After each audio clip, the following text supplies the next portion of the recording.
Ceacht a Haon.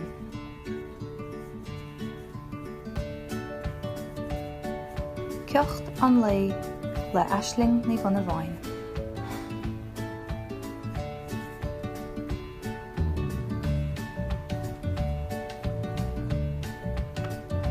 Conas atá tú.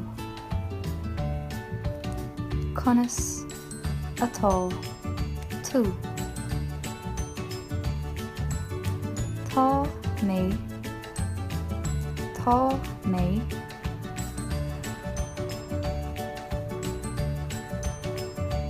Go ma.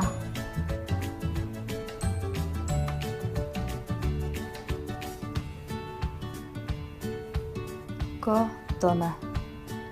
Go donna.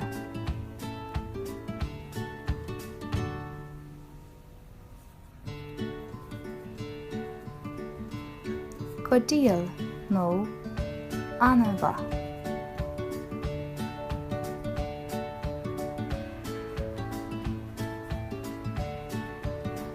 Mardim. Mardim. Conas atá tú. Tá mé. Go ma. Go donna. Go díal nó anamha. Mardim. Gur raibh míad maithagah agus slán.